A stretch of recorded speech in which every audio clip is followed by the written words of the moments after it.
भारत में अनेकों मंदिर हैं जिनका अपना ही एक महत्व है। इस देश में शिव के 12 ज्योतिर्लिंग है तो वहीं देवी के शक्तिपीठ स्थापित है। यहाँ के मंदिरों में इतनी चकाचौंध है जिसका वर्णन शब्दों से नहीं किया जा सकता। इन मंदिरों की वास्तुकला भी देखने में इतनी आश्चर्यजनक होती है कि मानो इन्हें बस देखते ही रहो। ये मंदिर इतने रहस्यमय तरीके से तराशे गए हैं, भारत को तो छोड़ो विदेशी इसकी मनमोहकता से खींचे चले आते हैं। इन अनगिनत मंदिरों में से एक मंदिर कर्नाटक राज्य के मैसूर से 13 किलोमीटर की दूरी पर चामुंडी पर्वत पर स्थापित है। यह मंदिर मां दुर्गा के ही एक स्वरूप मां चामुंडेश्वरी को समर्पित है। ये स्थान हिंदुओं का प्रमुख धार्मिक स्थान है और चामुंडेश्वरी देवी को दुर्गा जी का ही रूप माना जाता है। चामुंडी पहाड़ी पर स्थित यह मंदिर दुर्गा जी द्वारा राक्षस महिषासुर के वध का प्रतीक माना जाता है। कहा जाता है कि देवी ने महिषासुर का इसी जगह वध किया था, वही आज ये चामुंडेश्वरी मंदिर स्थित है। चामुंडी पहाड़ी पर महिषासुर की एक ऊंची मूर्ति है और उसके बाद मंदिर है। चामुंडेश्वरी मंदिर को 18 महाशक्तिपीठों में से एक माना जाता है, क्योंकि मान्यताओं के अनुसार यहाँ देवी सती के बाल गिरे थे। पौराणिक काल में ये क्षेत्र क्रौचपुरी कहलाता था। इसी कारण दक्षिण भारत में इस मंदिर को क्रौचापीठम के नाम से भी जाना जाता है। रहवासियों की माने तो कहा जाता है कि शक्तिपीठ की रक्षा के लिए काल भैरव भी यहाँ सदैव विराजमान रहते हैं। एक पौराणिक कथा के अनुसार महिषासुर को ब्रह्मा जी का वरदान प्राप्त था कि वो केवल एक स्त्री द्वारा ही मारा जाएगा। इसके अलावा अन्य कोई उसका कुछ नहीं बिगाड़ सकता था। वर प्राप्त करने के बाद महिषासुर ने देवताओं और ऋषियों पर अत्याचार करना प्रारंभ कर दिया।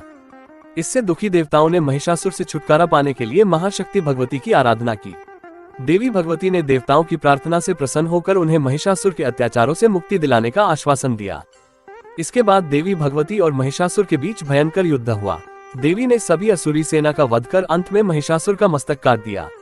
देवी के इस रूप को चामुंडा का नाम दिया गया। श्री चामुंडेश्वरी मंदिर का निर्माण 12वीं शताब्दी में होयसल वंश के शासकों द्वारा कराया गया। इसके बाद विजयनगर साम्राज्य के शासकों के द्वारा भी इस मंदिर का लगातार जीर्णोद्धार कराया गया। मंदिर का 7 मंजिला गोपुरा भी 17वीं शताब्दी के दौरान विजयनगर शासकों के द्वारा निर्मित कराया गया है।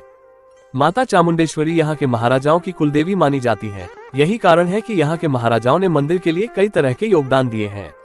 सन 1827 के दौरान कृष्णा राजा वाडेयर तृतीय ने इस मंदिर का पुनर्निर्माण कराया। मां दुर्गा के अनन्य भक्त वाडेयर ने मंदिर के लिए सिंह वाहन रथ और बहुमूल्य रत्न अर्पित किए। मंदिर का निर्माण द्रविड़ वास्तुशैली में हुआ है। मंदिर में प्रवेश करने से पहले ही महिषासुर की एक बड़ी सी प्रतिमा स्थापित है, जिसमें राक्षस के एक हाथ में तलवार और दूसरे हाथ में एक विशाल सर्प है। इसके अलावा जब सीढ़ियों के माध्यम से मंदिर के लिए जाते हैं तो रास्ते में एक विशाल नंदी की प्रतिमा स्थापित की गई है। 15 फुट ऊंचे इस नंदी का निर्माण एक ही पत्थर से किया गया है। नवरंग हॉल, अंतराल मंडप और प्रकार मंदिर के प्रमुख हिस्से हैं। मंदिर के गर्भगृह पर विमानम का निर्माण किया गया है, जिसके शिखर पर 7 स्वर्ण कलश स्थापित हैं। मंदिर का प्रमुख त्योहार नवरात्रि है। साल में 2 बार मनाए जाने वाले इस त्योहार के दौरान मंदिर में पहुंचने वाले श्रद्धालुओं की संख्या लाखों में पहुंच जाती है। इसके अलावा आषाढ़ महीने के शुक्रवार को भी यहाँ भक्तों की संख्या बढ़ जाती है। हमारी जानकारी से आप प्रभावित हो तो चैनल को सब्सक्राइब करें और इस वीडियो को लाइक करें।